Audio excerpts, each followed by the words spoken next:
what have basically we done? Well, first of all, we focused on making the public areas more pedestrian friendly, more safe, and to enhance their curb appeal. Because at that time, there was a lot of vacant space in downtown Milford, and there's still a continuing struggle for small town business communities like Milford's to compete with the big box stores, which are just 6 miles down the road.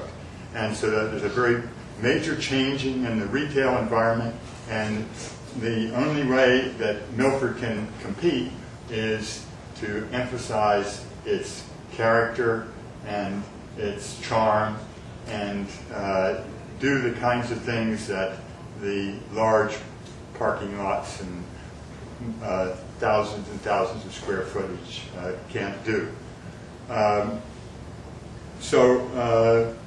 Improving curb appeal was also an important part of what we did. And the way we did that, there's a number of,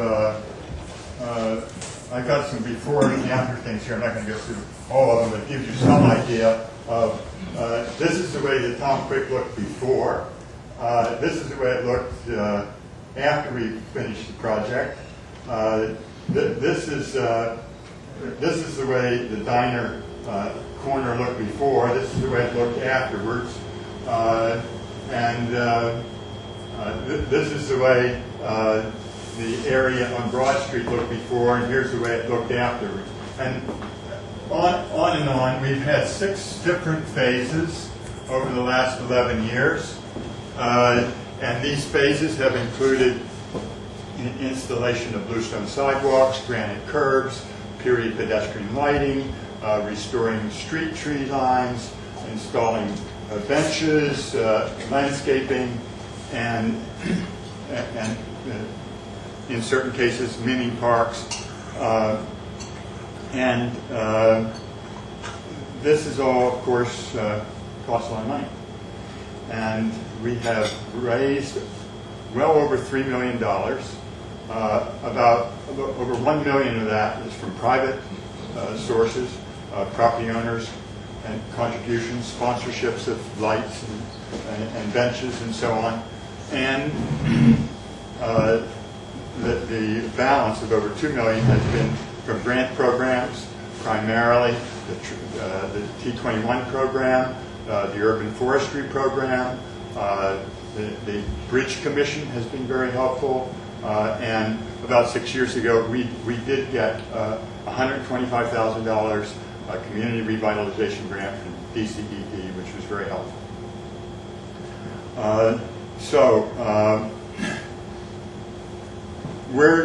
What is yet to be done? Well, a lot. Whereas we've done a good part of Broad Street, and we're still working on Harper Street. And as we speak, literally, Phase 6 is being completed on Harper Street, and will be completed within another week. But there's still quite a number of areas on Harper Street that needs attention and work. Another priority is to improve Catherine Street from 5th to 4th Streets. That's a 2-block area for several reasons. One, Ann Street parks at 5th, and we have events there, and we should have a better pedestrian corridor to encourage people who are at events to come to our business district. Secondly, that's where our borough office and borough hall is. There's a lot of public events and exhibits and a lot of connecting our municipal buildings to Broad Street is along that Catherine Street corridor. On the other side, the Fauchère side of Catherine has been taken care of. The other side is sidewalkless, curbless, is a mess. And down at 4th Street is, of course, the Milford Theater. So it's that Catherine Street from 5th to 4th, that 2-block, connects in a number of ways to our business district, and that is a priority. Also, our northern gateway here at the end of Broad Street, we've connected the columns to the town in a pedestrian way, but when you get out there, you'll see that's a pedestrian nightmare on the northern gateway, and it's going to become particularly important now that the county and PennDOT have traded land, and the county has now just recently taken over the PennDOT property on Bennett Avenue, and try to walk to Bennett Avenue. It is a problem. So that is a major focus as well. We've always supported reconnecting Milford to its physical surroundings.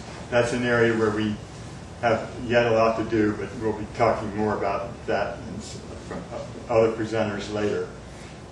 What are the challenges? Money. The sources of grant funding that we have used seem to have been dried up. T21 is not on its regular cycle. The urban forestry program doesn't exist anymore the way it did. And the Bridge Commission was sort of a one-time thing. So we're unclear where our next major funds. And whereas we're continuing with our private fundraising, which we use to pay for our what I call our soft costs, the planning, the surveys, the project management. We need grant money to pay for the project costs. So money is one thing. The second, something we are wrestling with now is how can we best ensure that the improvements that have been put into the public areas are properly maintained into the future. And how can we institutionalize that and ensure that the improvements are going to remain at the high standard in which they were installed.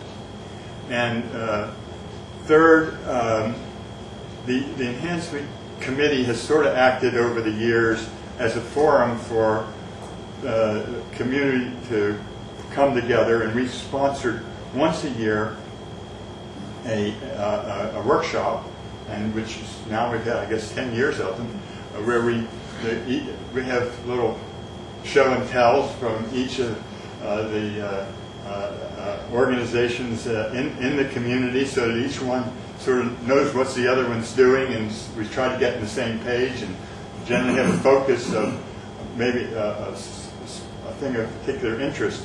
And although that's been very useful, I personally think what we need is some mechanism to carry that into action.